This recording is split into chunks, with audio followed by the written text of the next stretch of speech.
যোৱাকালিৰ দীপু আৰু মীনাৰ ফোনত কথা পতাখিনি সম্পূৰ্ণ হোৱা নাছিল। আজিৰ ভিডিঅ'ত দীপুৰ সৰুশালী পিংকি, মীনাৰ সৰু ভণ্টি পিংকিৰ সৈতেও দীপুৱে ফোনতে কথা অলপ পাতিব। আৰু এই গোটেই কাহিনীটোকে মই আজি হিন্দীতে তোমালোকক সকলো কথা ভালকৈ বুজাই দিম আৰু এটা এটা শব্দৰ অৰ্থ তোমালোকক বুজাই দিম। তোমালোকে এই কাহিনীৰখিনিত ইণ্টাৰেষ্ট নিদিবা, তোমালোকে শব্দৰ অৰ্থবিলাক ইণ্টাৰেষ্ট দিবা আৰু কেনেকৈ কাৰোবাৰ লগত হিন্দীতে কথা ক'ব লাগে তাকে তোমালোকে চেষ্টা কৰিবা। গতিকে আজি ভিডিঅ'ৰ পৰা বহুখিনি কথা শিকিব পাৰিবা তোমালোকে। এতিয়া দেৰি নকৰি আৰু ভিডিঅ'টো আৰম্ভ কৰি দিওঁ। Assam India education. তোমালোকে চাই আছা আসাম ইণ্ডিয়া এডুকেশ্যন। এতিয়া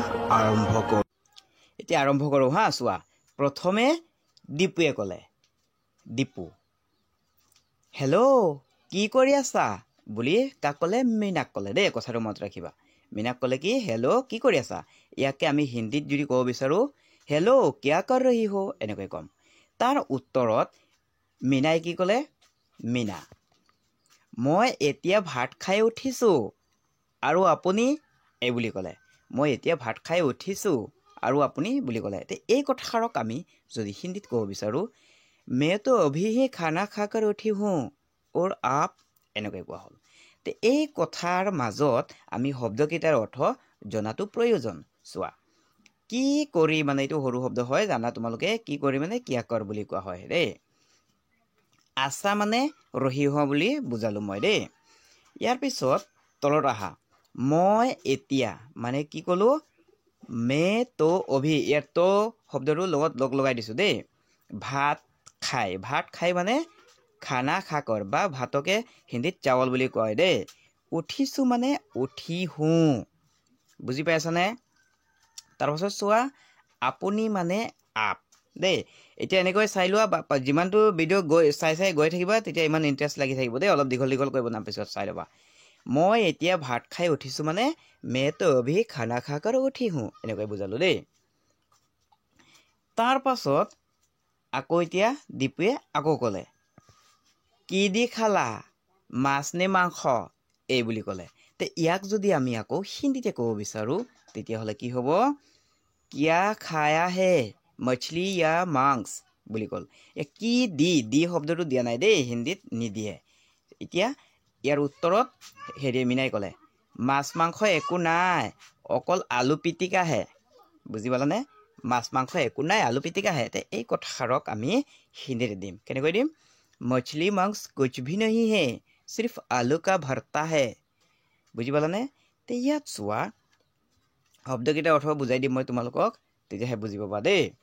ইয়াত চোৱা, প্ৰথমৰ পৰা ওপৰৰ পৰা আহা, কি দি খালা মানে কি দি খালাকে ইয়াত কিয়া খায়াহে বুজাইছোঁ দেই। কি দিটো শব্দটো দিয়া নাই, মই কৈছিলোঁ নহয়, তাকে আকৌ লিখি কিনি বুজালোঁ। মাছ নে মাংস, মাছ নে মাংস মানে মছলি ইয়া মাংস বুলি কোৱা হ'ল। কি দি খালা মাছ নে মাংস মানে কিয়া খায়া হে মছলি ইয়া মাংস বুলি কোৱা হয় দেই। কিয়া খায়া হে মানে অকল যদি খালি কিয়া খায়া হে দিওঁ তেতিয়াহ'লে হ'ব কি খালা এনেকৈ কোৱা হয় দেই। একো নাই মানে কি ক'লোঁ হিন্দীত? কুছ ভি নাহি হো। চোৱা, ইয়াতো ভিটো লগাই দিছোঁ। ইয়াত অসমীয়াত দিয়া নাই এইটো ভিৰ শব্দটো দেই, ভিৰ অৰ্থটো দিয়া নাই। অকল মানে চিৰ্ফ। আলু পিটিকা মানে কাক কোৱা হয় হিন্দীতে? আলু কা ভৰ্তা বুলি কোৱা হয়। কথাটো বুজি পালানে? যদি কাৰোবাক ক'ব লগা হয় তোমালোকে ক'ব বিচাৰে পাৰিবা দেই, ক'বা এনেকৈ আলু কা ভৰ্তা বুলি ক'বা। মাছ মাংস একো নাই, অকল আলু পিটিকাহে মানে কি কৈছোঁ মই? মছলি মাংস কুছ ভি নাহি হে, সিৰ্ফ আলু কা ভৰ্তা হে এনেকৈ। কিছুমান ঠাইত আমি এনেকৈ এটা এটা মানে শব্দ এৰিব লগা হৈ যায় দেই। তাৰপাছত দীপুৱে আকৌ ক'লে, আৰু পিংকি ক'ত, তাই কি কৰে এই বুলি ক'লে। পিংকি হৈছে মীনাৰ সৰু ভণ্টি, মানে দীপুৰ সৰুশালী দেই, কথাটো মনত ৰাখিবা। তাৰ পাছত আৰু পিংকি ক'ত তাই কি কৰে মানে ইয়াকে আমি হিন্দীত আকৌ ক'ম। কেনেকৈ ক'ম? চোৱা, অৰ পিংকি কহা হে অ' কিয়া কৰতি হে এনেকৈ কোৱা হয়। বুজি পালানে? অৰ পিংকি কহা হে অ' কিয়া কৰতি হে। ইয়াৰ উত্তৰত মীনাই ক'লে, তাই বিচনা পাতি আছে। বিচনা মানেতো চিনি পোৱা তোমালোকে? তাই বিচনা পাতি আছে। ইয়াকে আমি হিন্দীত ক'ম, ৱহ বিস্তৰ তৈয়াৰ কৰ ৰহি হে এনেকৈ ক'ম। তৈয়াৰ মানে ৰেডি কৰা মানে অসমীয়াত পাতি এনেকৈ কিছুমান ঠাইত এনেকা দিব লগা হৈ যায় দেই চোৱা ইয়াত চোৱা পিংকিটো হ'লগৈ পিংকি এজনী ছোৱালীৰ নাম তাই কি মানে ওহ কিয়া তাই মানে ওহ বুলি কোৱা হয় দেই আৰু পিংকি ক'ত তাই কি কৰে মানে ওৰ পিংকি কহা হে ওহ কিয়া কৰতি হে এনেকৈ দিলোঁ বুজি পালানে কিবা যদি কনফিউজন থাকে যদি নোৱাৰা যদি তেতিয়াহ'লে মোক কমেণ্ট কৰি সুধিবা দেই তাই মানে ওহ দেই বিচনা বিচনা মানে হ'লগৈ হিন্দীত বিস্তৰ বুলি কোৱা হয় মনত ৰাখিবা কথাটো পাতি পাতি মানে মই ইয়াত বুজালোঁ তৈয়াৰ মানে ৰেডি কৰাকে বুজি পালানে পাতি আছে মানে তৈয়াৰ কৰ ৰহি হে এনেকৈ বুজোৱা হ'ল দেই এতিয়া মিনাই ক'লে মিনাই কি ক'লে চাই লওঁ আমি আপুনি কি কৰি আছে খালেনে বাৰু বুলি সুধিলে কাক ক'লে দীপু ইয়াক আমি হিন্দীত আকৌ কৈ ল'ম आप क्या कर रहे हैं खाना खा लिया है क्या এইটো এনপ ষ্টাইলত ক'লে খা লিয়া হে কিয় দিব পাৰোঁ কিন্তু ডাইৰেক্ট মই কি দিছোঁ খানা খা লিয়ে কিয়া বুজি পালানে ইয়াক আমি ইয়াৰ পাছত দীপুৱে ক'লে আকৌ খালোঁ এতিয়া এনে বিচনাত বাগৰি আছোঁ বুজি পালানে খোৱাৰ পিছত মানে বাগৰি আছে বুলি ক'লে ইয়াক আমি যদি হিন্দীত ক'ব বিচাৰোঁ তেতিয়াহ'লে হা খা লিয়া হুঁ अब ऐसे ही बिस्तर पर लेटा हूँ এনেকৈ কোৱা হ'ল अब ऐसे ही बिस्तर पर लेटा हूँ বুজি পালানে ইয়াত চোৱা শব্দকেইটা অৰ্থ দি দিওঁ তাৰপিছত আকৌ বুজাই দিম দেই এটা ভাষাৰ মানে সুৰ থাকে মোৰ সুৰটো ময়ো মিলাব ইমান নোৱাৰোঁ দেই চোৱা আপুনি মানে আপ এইটো জানাই কৰি আছে মানে কৰ ৰহে হে সুৰটো মিলালেহে মানে ভাল লাগে হিন্দী কওঁতে দেই খালেনে বাৰু মানে ইয়াত বাৰু শব্দটোৰ অৰ্থ দিয়া নাই দেই খা লিয়ে কিয়া বাৰু শব্দটোৰ বিষয়ে মই কেইদিনমান আগত ভিডিঅ' বনাইছিলোঁ দেই সেইকেইটা চাই ল'বা যোনে চোৱা নাই তাৰ পৰা চাই ল'বা বাৰুটোৰ কাৰণে অলপ দীঘলকৈ ভিডিঅ' বনাইছোঁ দেই এতিয়া চোৱা আপুনি কি কৰি আছে খালেনে বাৰু মানে आप क्या कर रहे हैं খানা খা লিয়ে কিয়া ইয়াত লগতে হেও দিব পাৰা যদি ইচ্ছা কৰা তোমালোকে খানা খা লিয়ে হে কিয়াও দিব পাৰা নিদিলেও হ'ব তাৰ পাছত চোৱা দীপুৱে কি কৈছিল খালোঁ মানে হা খা লিয়া হুঁ বুজি পালানে এতিয়া এনে মানে কি ক'লোঁ অব ऐसे ही বুলি কোৱা হ'ল হিন্দীত বাগৰি বিচনাত মানেতো ক'লোঁ বিস্তৰ বাগৰি আছোঁ মানে লেটা হুঁ লেট ৰহা হুঁ দিয়া নাই দেই লেটা হুঁ এনেকৈ দিয়ে কিছুমান ঠাইত এনেকৈ দিব লগা হৈ যায় খালোঁ এতিয়া এনে বিচনাত বাগৰি আছোঁ মানে হা খা লিয়া হুঁ অব ऐसे ही बिस्तर पर लेटा हूँ মানে এনে শুই আছোঁ এই কথাক বুজাইছে দেই আচ্ছা তাৰ পাছত দীপুৱে এতিয়া আকৌ দীপুৱে ক'লে কি ক'লে চোৱা পিংকিক দিয়াচোন এবাৰ মানে মোবাইলটো পিংকিক দিবলৈ কৈছে মিনাকে দেই পিংকিক দিয়াচোন এবাৰ ইয়াকে আমি হিন্দীত ক'ম পিংকিকো দো তো একবাৰ বুজি পালানে পিংকিকো দো তো একবাৰ এনেকৈ ইয়াৰ পিছত মিনাই কি ক'লে ৰ'ব দি আছোঁ ৰ'ব দি আছোঁ ইয়াকে হিন্দীত ক'বলৈ বিচাৰা যদি হা ৰুকিয়ে দে ৰহি হুঁ এনেকৈ কোৱা হয় দেই ইয়াত সৰু সৰু শব্দ ইমানটো প্ৰয়োজন নাই দি দিছোঁ তথাপিও দিয়াচোন মানে দৌতো দেই তাৰ পাছত এবাৰ মানে একবাৰ তাৰপিছত তলত চোৱা একেবাৰে দি দিওঁ বাক্যটো বনাই দেই পিংকিক দিয়াচোন এবাৰ মানে পিংকিকো দৌতো একবাৰ এনেকৈ বুজোৱা হ'ল তাৰ পাছত মিনাৰ কথালৈ আহা তলত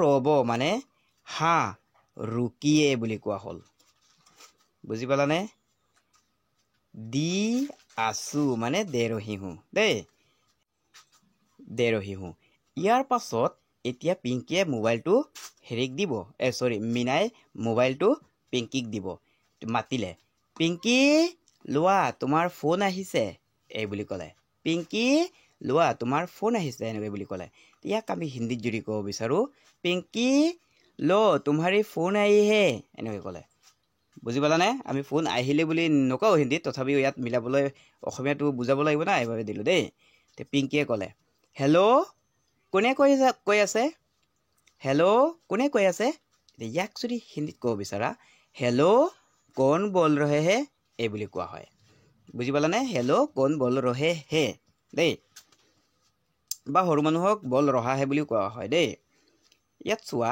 তোমাৰ ফোন মানে কি ক'লো তোমাৰি ফোন বুজি পালানে তাৰ পিছত আহিছে মানে আইহে এইটো জানাই তোমালোকে দেই তাৰ পিছত কি কৈছো হেল্ল' হেল্ল' মানে হ'লগৈ হিন্দীটো হেল্ল' কোৱা হয় অসমীয়াটো হেল্ল' বুলি কোৱা হয় ইংৰাজীটো হেল্ল' বুলি কোৱা হয় কোনে কোনে মানে কোন দেই কৈ এই কৈ শব্দটোৰ অৰ্থ হিন্দীতে বল বুলি কোৱা হয় আৰু আছে মানেতো মানে কৈ আছে মানে বল ৰহে হে এনেকৈ বুজোৱা হয় দেই ইয়াৰ পিছত এতিয়া চোৱা হেল্ল' কোনে কৈ আছে মানে কি কৈছো হিন্দীতে হেল্ল' কোন বল ৰহে হে এনেকৈ আমি নানান ধৰণৰ সুৰটো চেঞ্জ কৰিও আমি ক'ব পাৰোঁ দেই তাৰ পিছত চোৱা ইয়াৰ পিছত দীপুৱে আকৌ কি ক'লে পিংকিক ক'লে এতিয়া দেই মই মানুহেই কৈ আছো এই বুলি ক'লে মানে ধেমালি কৰি ক'লে আৰু মই মানুহেই কৈ আছো ইয়াক হিন্দীত দি আছো চোৱা মে ইনচান হি বল ৰহা হুঁ এনেকৈ বুলি ক'লে এই কথা শুনি পিংকিয়ে কি ক'লে আপুনি মানুহেই নে মই আকৌ অন্যহে ভাবিলোঁ এই বুলি ক'লে ইয়াকে আমি আকৌ হিন্দীতে ক'ম হিন্দীতে যদি ক'ব বিচাৰা তেতিয়াহ'লে কেনেকৈ ক'ব লাগিব চোৱা ओरे हाँ अब इंसानी है क्या मैं तो कुछ और ही सोच लिया এই বুলি ক'লে বুজি পালানে मैं तो और कुछ ही सोच लिया শব্দকেইটা অৰ্থ বুজাই দিওঁ দেই অলপ সৰু সৰু হৈ গ'ল আখৰবিলাক চিনি পাই আছা নে নাই নাজানো মানুহেই মানে ইনচান বুলি কোৱা হয় ইনচান হি হেই আছে নহয় লগত হি লগাইছোঁ হিন্দীত দেই মই মানে মে বুলি কোৱা হয়তো জানাই তাৰপিছত চোৱা আকৌ অন্য মানে কি বুজালো কুছ অৰ মানে অন্য এটা এনেকুৱা বুজায় দেই কুছ অৰ তাৰপিছত ভাবিলো মানে সোচ লিয়া কথাটো বুজি পাইছানে মই মানুহেই কৈ আছো মানে মে ইনচান হি বল ৰহা হুঁ এই বুলি কৈছিলো দেই মনত ৰাখিবা কথাটো মানে ফোনতে আৰু এনে ধেমালিতে ফোন কৰি আছে খুৰালীৰ লগত সেইবাবে তাই চিনি পাইছিলেই তথাপিও ধেমালি কৰি আছে দেই পিংকিয়ে কি কৈছিল আপুনি মানুহেই নে মানে অৰে হা আব ইনচানী হে কিয়া এই বুলি ক'লে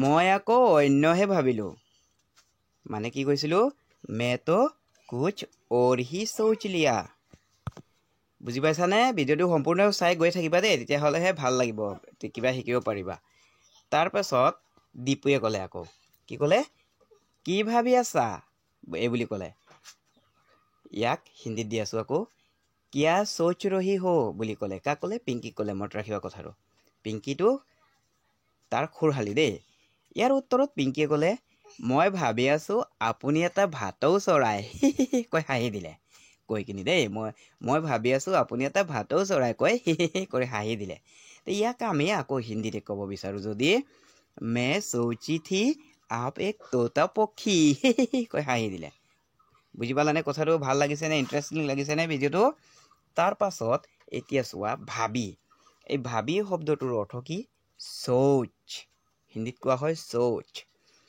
মই ভাবিছোঁ মানে মে সোচি থি ভাবিছোঁ এইটো কোৱা হৈছে যে সেইবাবে থিটোৰ লগত লাগিছে আপুনি এটা মানে আপ এক ভাটৌ চৰাই মানে তোতা পক্ষী বুলি কোৱা হয় বা পংচী বুলিও ক'লে হয় দেই আৰু হি কোৱাটো হাহাই হি হিন্দীটো একেধৰণে হাঁহে অসমীয়াটো একেধৰণে হাঁহে দেই এতিয়া আজি ভিডিঅ'টোৰ পৰা কিবা যদি শিকিব পাৰিছা তেতিয়াহ'লে লাইকটো কৰিবা আশা ৰাখিছোঁ আৰু নিশ্চয় মই আশা কৰোঁ তোমালোকক যে কিবা নহয় কিবা এটা শিকিব পাৰিছা আৰু যদি শিকিব পাৰিছা তেতিয়াহ'লে লাইক দিবা আৰু প্ৰথমবাৰ যদি এই চেনেলত ভিডিঅ' চাই আছা তেতিয়াহ'লে চেনেলটো ছাবস্ক্ৰাইব কৰি ৰাখিবা ছাবস্ক্ৰাইব কৰিলেহে আগলৈ এনেকৈ আকৌ চাই থাকিব পাৰিবা আৰু মনত ৰাখিবা ছাবস্ক্ৰাইব নকৰিলে নহয় তোমালোকে যেতিয়া ইউটিউব খুলিবা তেতিয়াহ'লে মোৰ ভিডিঅ'টো ওলাই নাহে ছাবস্ক্ৰাইব কৰিলে নিজে ওলাই আহিব এই কথাটো মনত ৰাখিবা দেই গতিকে আৰু দেৰি নকৰোঁ আজি বহুত আমনি দিলোঁ কাহিনীটো ভাল লাগিলে অলপ হাঁহি ল'বা আৰু ইমানতে সামৰি মাৰিলোঁ বাই বাই